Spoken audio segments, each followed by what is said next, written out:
Hello everyone and welcome back to another blog. तो सकाळु काली बेसी अलस लागुला तो मु फर्स्ट एठी उठी मैगी बनैली मो पई टिफिन।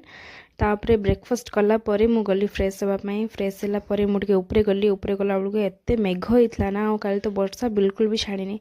तापरे मते बनवारथिला अंडा भुजिया तो मु एठी सब प्रिपरेशन कली आ 3टा अंडा रे बनवारथिला तो मु जल्दी ही बनै देली। बनैला परे मते संध्या रे एठी अटा चकटीवार थिला तो मु अटा चकली। तापर मते टिके केक बनवा को इच्छा हला काहेकि ना मु गुडी नुवा रेसिपी देखिथिली यूट्यूब रे तो मु सेडे देखिकी बनैली आउ केक भी मस्त पूरा परफेक्ट हेथिला बहुत टेस्टी भी थिला। तो आपण मानू जदि रेसिपी दरकार तो मते निश्चय कमेंट करबे मु शेयर करबी रेसिपी।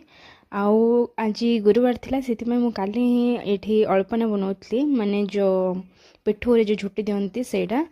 आउ मोर झुटी तो एते भी परफेक्ट हुए नहीं आपण माने जानि छन आगुरु हे मैं वीडियो रे शेयर भी करछि बट जेतकी भी आछी मैं बनै देली। आउ थैंक यू फॉर वाचिंग।